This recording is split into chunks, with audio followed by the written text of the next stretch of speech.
He goes to, we call them DT socials. I for the longest time avoided the word dementia, so now it's just known as the DT socials. But the memory cafes, if anybody would have told me my husband would go sing in front of a group of people, I would have been like, no, probably not. But he does. He loves the games. He loves bowling and pool. We literally do every activity.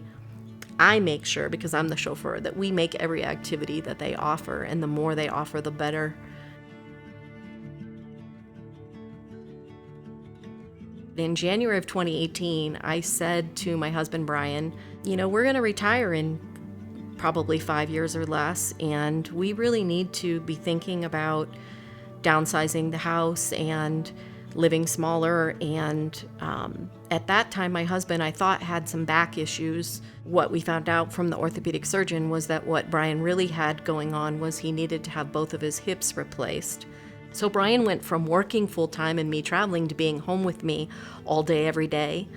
And I started to realize that he was locking himself out often. He was forgetting things that he normally would not forget. And he definitely was not able to multitask or think through a process very easily. And in 2019, we were out on our back deck. One of the things we've done our entire married life, Brian actually taught me the game of cribbage when we first met. And Brian actually has a cribbage board that was a gift from his family when he was in high school, a very nice wooden board. And I said to him, it's a beautiful day outside. And he was worried about job hunting and all. And I said, let's just get the cribbage board out and I'll make us a couple drinks, a couple summer cocktails, and we'll sit out on the deck under the umbrella and we'll play some cribbage. And when I walked out with the board in my hand, he had no idea what it was. I found a neurologist, a great neurologist in Greeley. He was very supportive. He said, there's definitely something going on just by doing another short cognitive exam on Brian, but we'll figure this out. So he sent us for scans in December. It explained exactly why all those things I was seeing on a day-to-day basis were happening.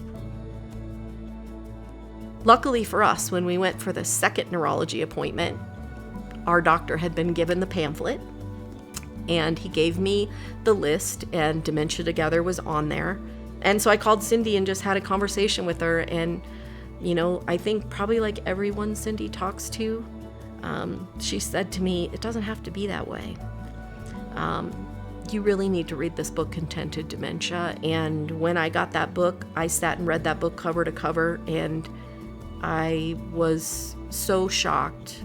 I called Cindy again, I think about a week later, and just said to her, this is the first time I've felt hopeful, that I felt like Brian can have a really quality life, that Alzheimer's doesn't have to be his undoing, that we can have still another good chapter in our marriage. I know my family, my own immediate family, and Brian's family, his siblings. I know that everyone has noticed a huge, huge difference from last year to this year. Brian is so far progressed in symptoms, but his happiness level is like here.